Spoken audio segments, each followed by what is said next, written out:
Hello everyone. So today ang atong discussion is about the environmental problems as well as sustainable development. Now, previously we talked about global cities, no, as well as globalization as a whole. And we've already mentioned nga kanang globalization with modernization nagunay dala nga pollution pud siya. So, as part of the uh, globalization process, no, nago na siya byproduct po na which causes mga environmental problems. Pero to combat these environmental problems, no, we have to have sustainable development, which we will discuss further aning ato ang lesson karon. So first and foremost, let us discuss the world's leading environmental problems. So number one, no, the depredation caused by industrial and transportation toxins and plastic in the ground. The defiling of the sea, rivers, and waterbeds by oil spills and acid rain, and the dumping of urban waste. So kani siya mo ni siya problema nato when it comes to kanang ato ang mga byproducts sa ato ang mga industrialization, no? So kanang ato ang transportation naatay mga toxins, especially kanang byproducts sa engine nga gapaandar, no? Kanang mga plastic sa yuta or plastic in the ground, no, anang gipanglubong nga dili mga biodegradable materials. When it talks about the defiling of the sea, rivers, and waterbeds, at usually tungod na anang mga oil rigs or kanang na mga deep sea oil drilling, no? Nago na yung mga oil spills nga mahitabo. Miskan po kanang pag-transport or kanang malunod ng barko nga transport og oil, no? Muna sa mga oil spills nga mahitabo. Next, there is changes in global weather patterns and the surge in ocean and land temperatures, leading to a rise in sea levels, plus the flooding of many lowland areas across the world. Okay, so muna siya usa ka contention pod, no, kay gamelt ang polar ice caps. So ang mahitabo motaas ang ocean levels and kanang mga uh, rising temperatures, no, mo po na siya nakapa melt pod sa ato ang mga polar ice caps. So ang mahitabo kato mga areas usually nga nasa mga ubos-ubos, no, tungod kay nagkataas ang sea levels, katong mga daplig baybay muna sila yung mga unang malunod, no? So matabunan eventually according to some scientists, no, ang kanang mga nasbaybay eventually after pila ka years, no, malubog ra po na sila ilalom sa tubig because of kanang the melting of polar ice caps. So next is overpopulation. And no need to discuss that further since we've already discussed it in a previous lesson, which is the perils of overpopulation. So that is followed by the exhaustion of world's natural, non-renewable resources from oil reserves to minerals to potable water. Next is a waste disposal catastrophe due to the excessive amounts of waste unloaded by communities in landfills, as well as on the ocean, and the dumping of nuclear waste, followed by the destruction of million-year-old ecosystem and the loss of biodiversity that have led to the extinction of particular species and the decline in the number of others. So there is also the reduction of oxygen and the increase in carbon dioxide in the atmosphere because of deforestation. So this results in the rise in ocean acidity by as much as 150% in the last 250 years. So in relation with that as well, there is the depletion of the ozone layer protecting the planet from the sun's deadly ultraviolet rays due to chlorofluorocarbons in the atmosphere. So as we mentioned, there is deadly acid rain as a result of fossil fuel combustion, toxic chemicals from erupting volcanoes, and the massive rotting vegetables filling up garbage dumps or left on the streets. Now there is also water pollution arising from industrial and community waste residues seeping into underground water tables, rivers, and seas. Now, as we mentioned with the global cities, urban sprawls that continue to expand as a city turns into a megalopolis, destroying farmlands, increasing traffic gridlock, and making smog cloud a permanent urban fixture. So we also have pandemics, now which we are experiencing at the moment, and other threats to public health arising from wastes mixing with drinking water, polluted environments that become breeding grounds for mosquitoes, and disease-carrying rodents, as well as pollution. And finally, there is a radical alteration of food systems because of genetic modifications in food production. Now, ubay-ubay gutag mga problemang giatubang karon, no? Pero galabi aning mga problema are caused by mga natural changes. For example, na mga volcanic eruptions which release toxins in the atmosphere and lower the world's temperature. Now, the U.S. Geological Survey measured that gas emissions from the active Kilauea volcano in Hawaii, and they concluded that Kilauea has been releasing more than twice the amount of noxious sulfur dioxide gas as the single dirtiest power plant on the United States mainland. So, ilang gi-compare, no? So, ang kaninga volcano sa Hawaii, no, mamaora po siya og sulfur dioxide nga gi-release sa mga power plant sa United States. So another example is no katong mga 15 million tons of sulfur dioxide nga gi-release atong pagbuto sa Mount Pinatubo, no? This was atong June 15, 2001, no? Which created a hazy layer of aerosol particles composed primarily of sulfuric acid droplets that brought down the average global temperature by 0.6 degrees Celsius for the next 15 months. So mga volcanologists at the University of Hawaii added that Pinatubo had released 15 to 20 megatons of sulfur dioxide into the stratosphere to offset the present global warming trends and severely impact the ozone budget.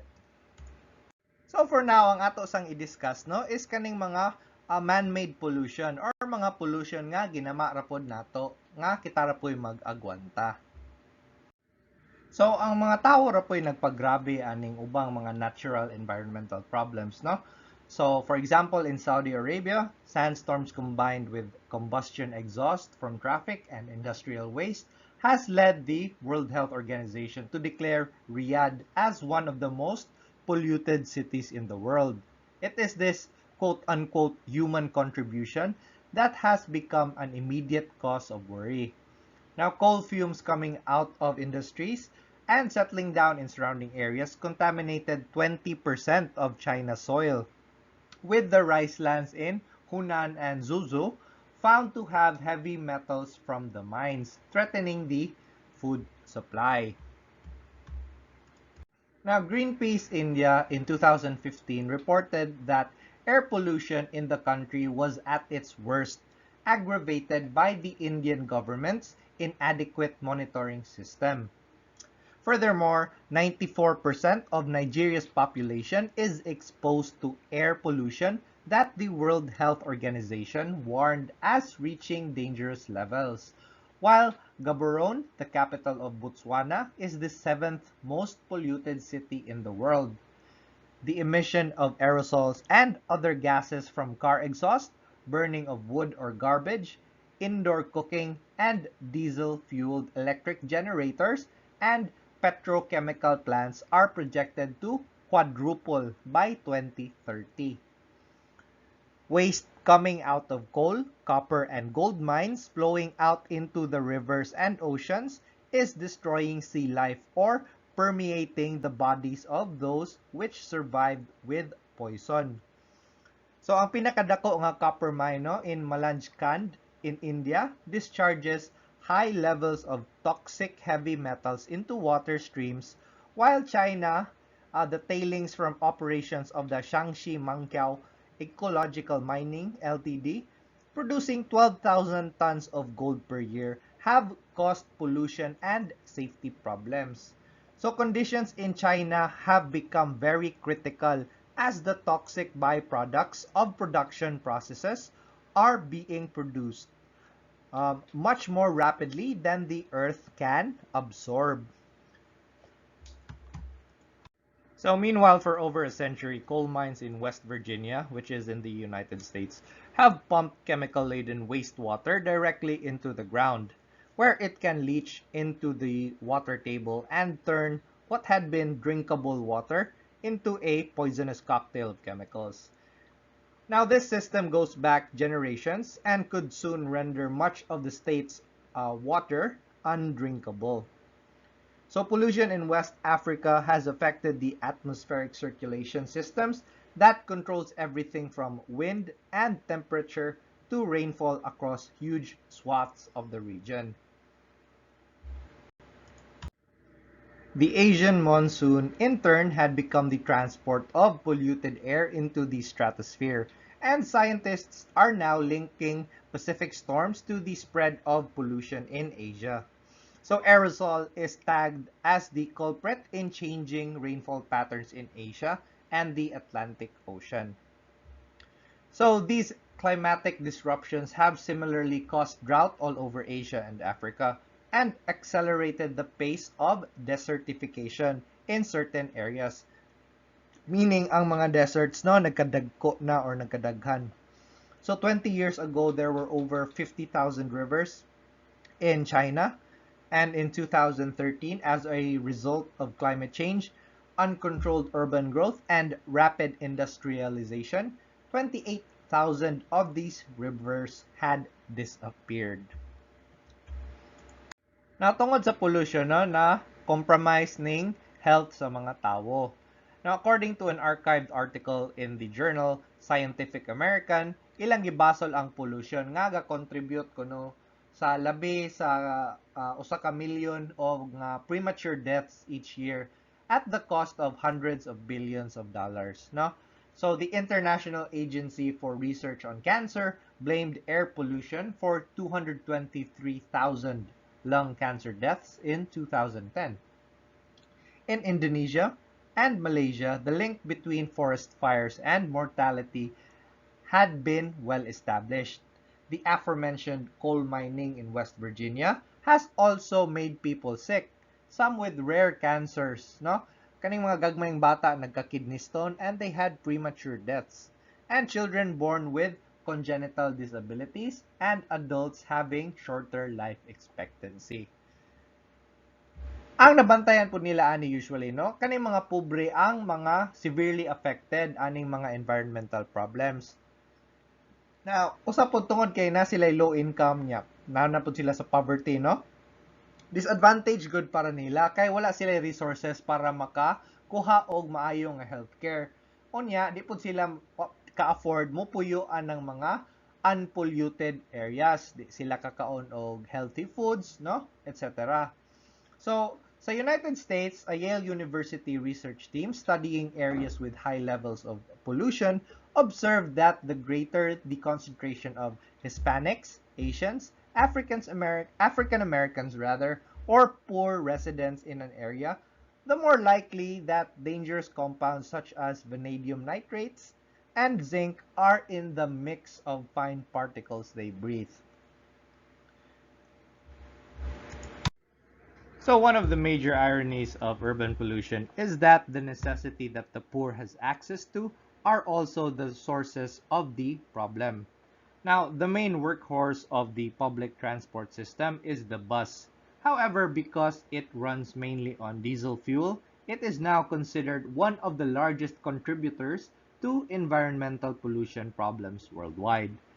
Now, this problem is expected to worsen as the middle class and the elites buy more cars and as the road systems are improved to give people more chance to travel.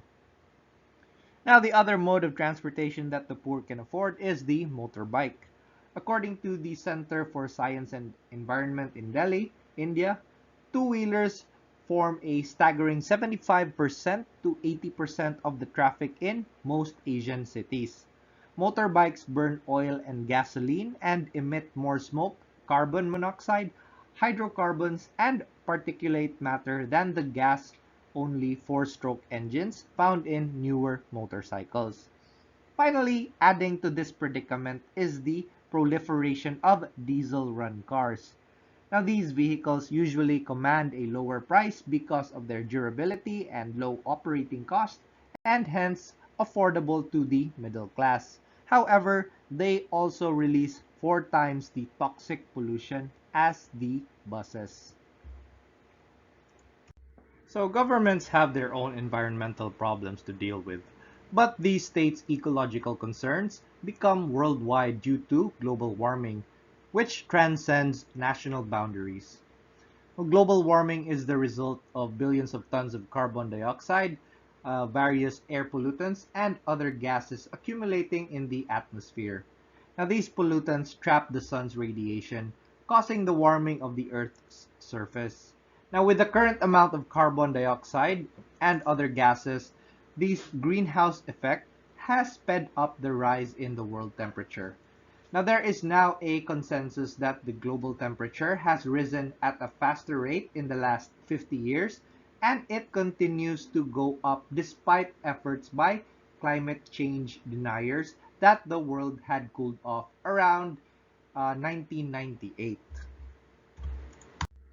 The greenhouse effect is responsible for recurring heat waves and long droughts in certain places, as well as for heavier rainfall and devastating hurricanes and typhoons in others. Until recently, California had experienced its worst water shortage in 1,200 years due to global warming, as well as poor management when it comes to the side of the government. Now, this changed recently when storms brought rain in the drought-stricken areas. The result, however, is that the state is having some of its worst flash floods in the 21st century. In India and Southeast Asia, global warming altered the summer monsoon patterns, leading to intermittent flooding that seriously affect food production and consumption as well as infrastructure networks. So category 4 or 5 typhoons like the super typhoon Haiyan that hit the center or the central Philippines in 2013 had doubled and even tripled in some areas of Southeast Asian basin. Now scientists claim that there will be more of such typhoons in the coming years. In the eastern United States, the number of storms had also gone up, with Hurricane Katrina in 2005 and Hurricane Sandy in 2012 being the worst. So glaciers or ice glaciers, no? They are melting every year since 2002, with Antarctica losing 134 billion metric tons of ice. There is coastal flooding not only in the United States eastern seaboard, but also in the Gulf of Mexico. Coral reefs in the Australian Great Barrier Reef are dying, and the production capacities of farms and fisheries have been affected.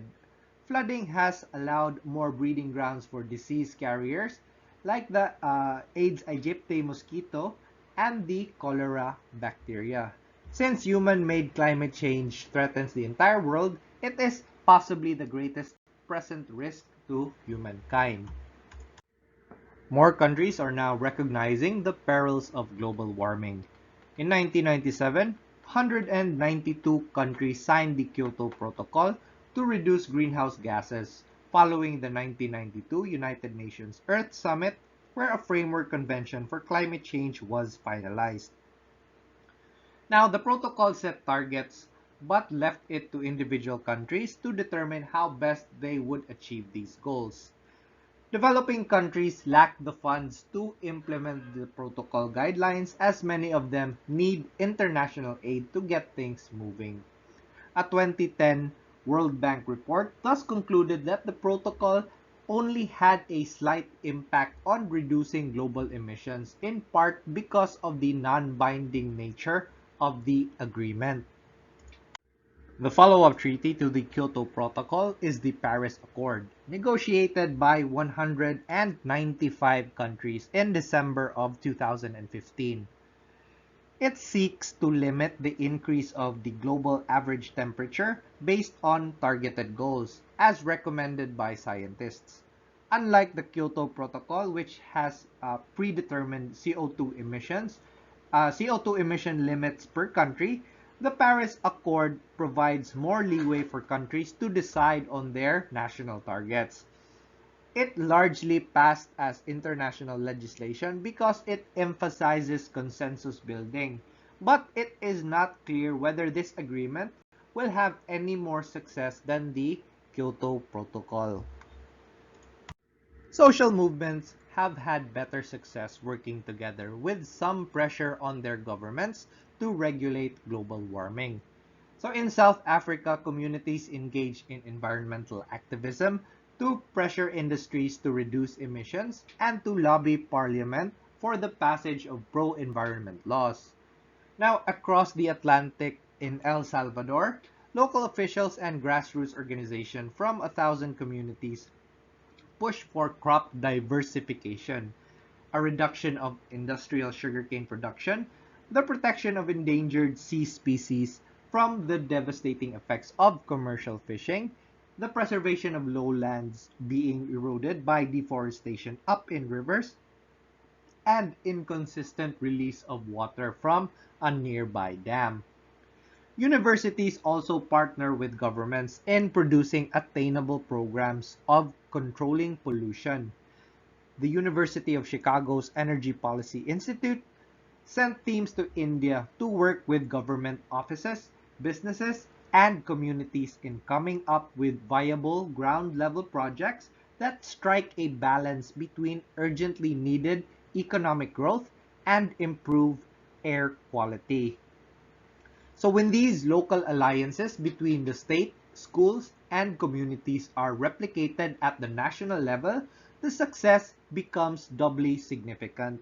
In Japan, population pressured forced the government to work with civil society groups, academia, and political parties to get the parliament to pass a blizzard of laws, 14 passed at once, in what became known as the Pollution Diet of 1970. Now, these regulations did not eliminate environmental problems, but today, Japan has some of the least polluted cities in the world. The imperative now is for everyone to set up these kinds of coalitions on a global scale. For at this point, when governments still hesitate in fully committing themselves to fight pollution, and when international organizations still lack the power to enforce anti-pollution policies, social coalitions that bring in village associations, academics, the media, local and national governments, and even international aid agencies together may be the only way to reverse this worsening situation. So these massive environmental problems are difficult to resolve because governments believe that for their countries to become fully developed, they must be industrialized, urbanized, and inhabited by a robust middle class with access to the best of modern amenities. A developed society, accordingly, must also have provisions for the poor, jobs in the industrial sector, public transport system, and cheap food. Food depends on a country's free trade with other food producers. It also relies on a modernized agricultural sector in which toxic technologies and modified crops ensure maximized productivity. Now, the model of this ideal modern society is the United States, which until the 1970s was a global economic power with a middle class that was the envy of the world. The United States, however, did not reach this high point without serious environmental consequences. To this very day, it is the worst polluter in the history of the world, next to China, or in competition with China, probably. It is responsible for 27% of the world's carbon dioxide emissions. 60% of the carbon emission comes from cars and other vehicles plying American highways and roads. The rest from smoke and soot from coal factories, forest fires, as well as methane released by farms and breakdown of organic matter, paint, aerosol, and dust.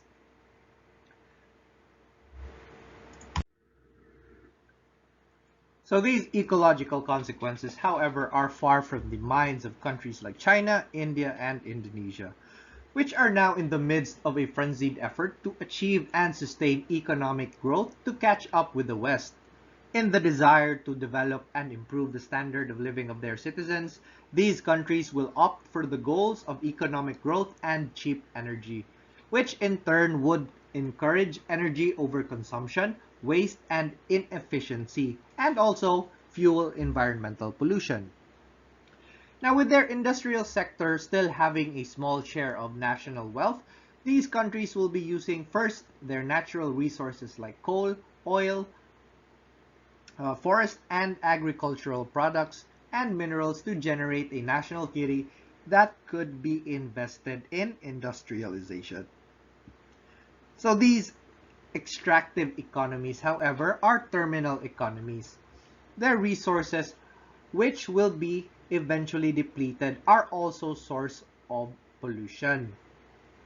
So in Nigeria, Niger Delta oil companies have caused substantial land, water, and air pollution. Nigeria is caught in a bind if it wants to maintain its current economic growth path and sustain its drive for poverty reduction. The very polluting oil exploration and production will continue to be a dominant economic activity. So if the United States lets its environment suffer to achieve modernity and improve the lives of its people, developing countries see no reason, therefore, why they could not sacrifice the environment in the name of progress. Now, this issue begs the question, how is environmental sustainability ensured while simultaneously addressing the development needs of poor countries? So with that, we need to discuss the difference between stability and sustainability. So first of all, stability is the condition of being stable or in equilibrium and thus resistant to change. While sustainability, on the other hand, is the ability to sustain something. In ecology, it is a means of configuring civilization and human activity so that society, its members, and its economies can meet their needs and express their greatest potential in the present, while preserving biodiversity and natural ecosystem, planning and acting for the ability to maintain these ideals for future generations. So in line with having stability and sustainability, no? UNESCO or the United Nations Educational, Scientific and Cultural Organization, nag-launch sila og Sustainable Development Goals. Albeit it's very ambitious for their part, pero they are attempting to do something which would help not only the people but the environment as well. So heads of state and government, senior UN officials, and representatives of civil society gathered in September 2015 as part of the 70th session of the UN General Assembly and have adopted the Sustainable Development Goals or SDGs. So these objectives form a program of sustainable, universal, and ambitious development. A program of the people, by the people, and for the people, conceived with the active participation of UNESCO. So let's look at these SDGs. No? So number one is no poverty, followed by zero hunger, good health and well-being, quality education, gender equality, clean water and sanitation, affordable and clean energy, decent work and economic growth, industry, innovation and infrastructure, reduced inequalities, no, not only in gender as well as kanang mga LGBTQs, mga other minorities, no, apel po na sila sa reduced inequalities. Sustainable cities and communities, responsible consumption and production, climate action, life below water, life on land, peace, justice, and strong institutions, partnership for these goals. Parang ma-attain ni nga mga goals.